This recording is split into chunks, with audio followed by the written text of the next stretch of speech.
Hi wrestling fans, thanks for clicking the dreaded D Rose report. This just hot off the press. Jim Ross was involved in an automobile accident Saturday. He's just fine though. He tweeted, said, "Bad day, got hit by a pickup truck, totaled my Escalade, or so the body shop says. Seatbelt and airbag saved me." That was good.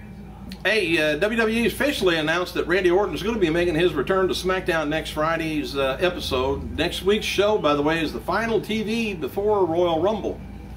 Ted DiBiase had maybe injured himself last night at the Super Show in Winnipeg.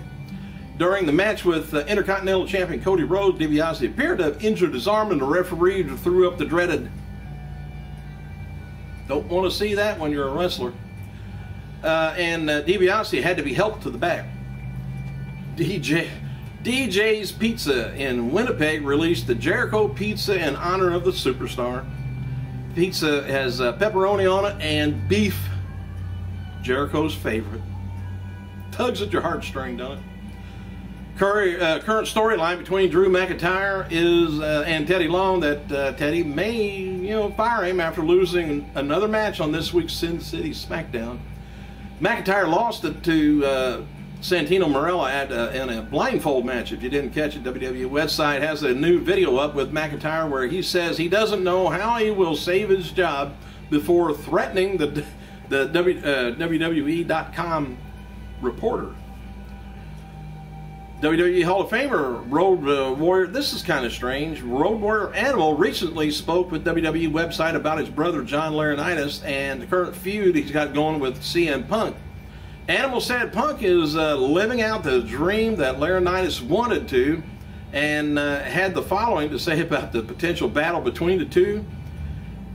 The Animal says, "I think Punk would tear him apart." He said, "I'm not saying that John can't handle himself, because he can. He was a world champion over in Japan, by the way, and he knows what it takes to get there. But once you spend about 5 or 6 years in the front office, you're bound to get soft, and you can't expect to compete with a thoroughbred like Punk." All right, Garrett Bischoff also back in action in a live event, losing to Robbie E. Another star event that's been on Impact regularly that worked a live event is Shannon Moore. He defeated Tyson Kidd. He defeated Kid Cash and Jesse Sorensen in a three-way match. All right, Be a Star, the Anti-Bullying Alliance, co-founded by WWE and the Creative Coalition, is filming public service announcements this weekend at the annual Sundance Film Festival in Utah. And when asked to comment on Twitter about the greatest diva in WWE history, Paul Bearer responded, "Mae Young." Skip Sheffield, he came back as Ryback in the opening match at Friday's SmackDown Super Show in Winnipeg. He defeated Alex Riley in a series of power moves with a nasty spear. Haven't seen an unnasty one at all. Kofi Kingston finally getting him another partner. Going to be Mason Ryan against the WWE Tag Champion Primo and Epico at Friday's SmackDown in Winnipeg. Ryan took the pinfall following the backstabber. WWE's SmackDown aired that Kingston's Air Boom partner Evan Bourne will be suspended for 60 days following a second violation of the company's talent wellness policy. That was on their website. And January 20th, 2012 episode of WWE Vintage Collection featuring following matches, if you can get them. Jericho taking on John Cena. It's a SmackDown of 2002, and Cena taking on Eddie Guerrero in SmackDown January 30th, 2003. Hardcore Battle Royal ECW in 2006. Bobby Eaton and Stan Lane taking on Dennis Connery and Randy Rose. Starrcade 1988. Former WWE performer Maurice Goulet, she celebrates her 29th birthday Saturday. Following her release from last October, she announced plans for a clothing line and jewelry called House of Maurice. Former TNA star Jesse Neal and his girlfriend Christina Von Eerie, or Toxin, were visiting Thursday night at FCW down in Florida. Hulk Hogan appeared on Micro Championship Wrestling on Thursday night in El Paso, Texas, with the Nasty Boys and Brutus the Barber Beefcake. I don't know if that's still on TV or not. TNA star James Storm welcomes a new baby boy early Friday morning. Mason James Cox was born at 4:42 a.m. Congratulations. And January 19th episode of TNA Impact scored a 1.2 cable rating. The IR1 did a 1.20 rating, while IR2 did a 1.19 rating.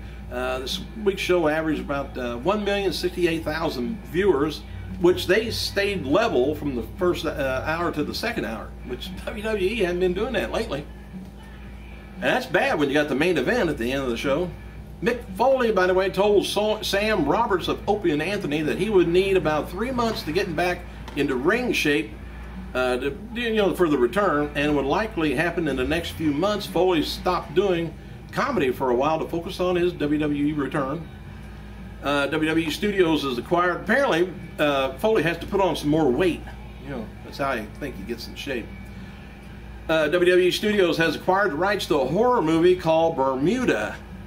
The movie is centered around, of course, the Bermuda Triangle, and the movie is currently in pre-production, and it will star Shawnee Smith from Saw.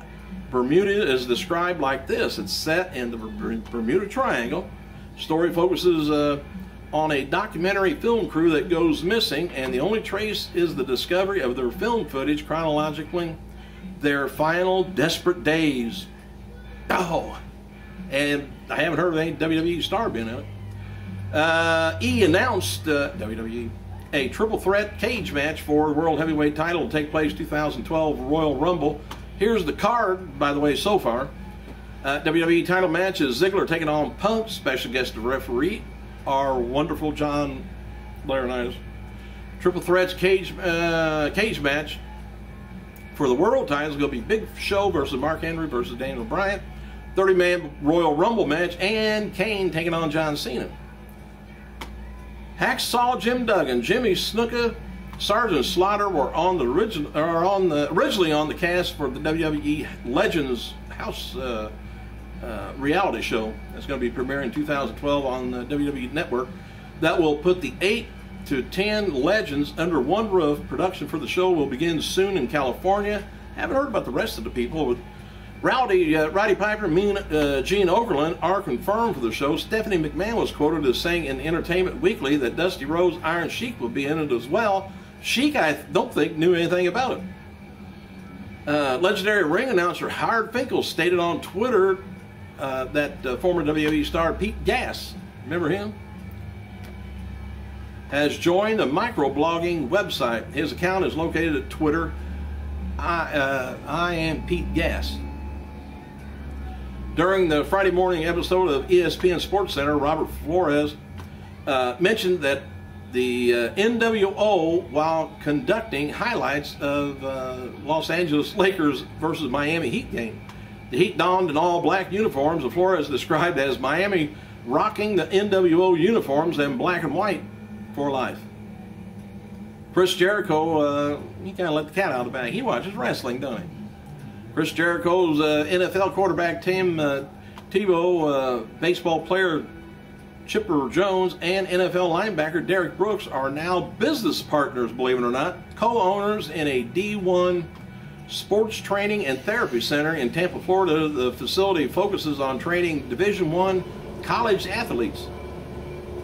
Jones and Brooks are going to be hosting members only at the D1 event on Saturday, January 21st, tomorrow.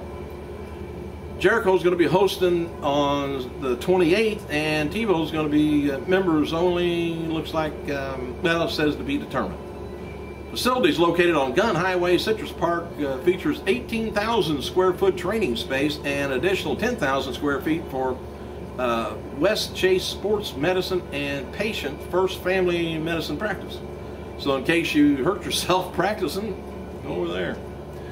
All right, let's finish up some birthdays here. Happy birthday to developmental talent Peter Orlov, who's known now as Alex Kozlov.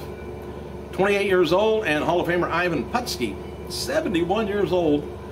Two-time WWE champion Maurice, 29, and current GHC heavyweight champion Go Shalaski, 30.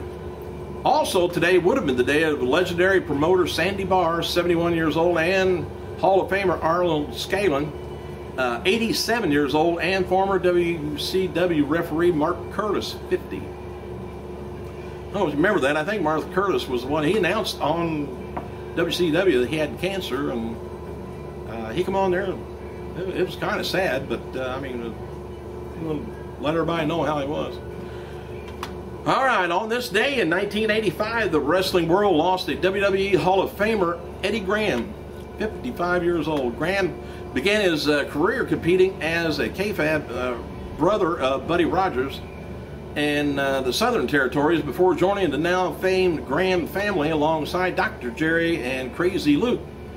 He and Jerry were very successful in Capital Wrestling, the forerunners of today's WWE.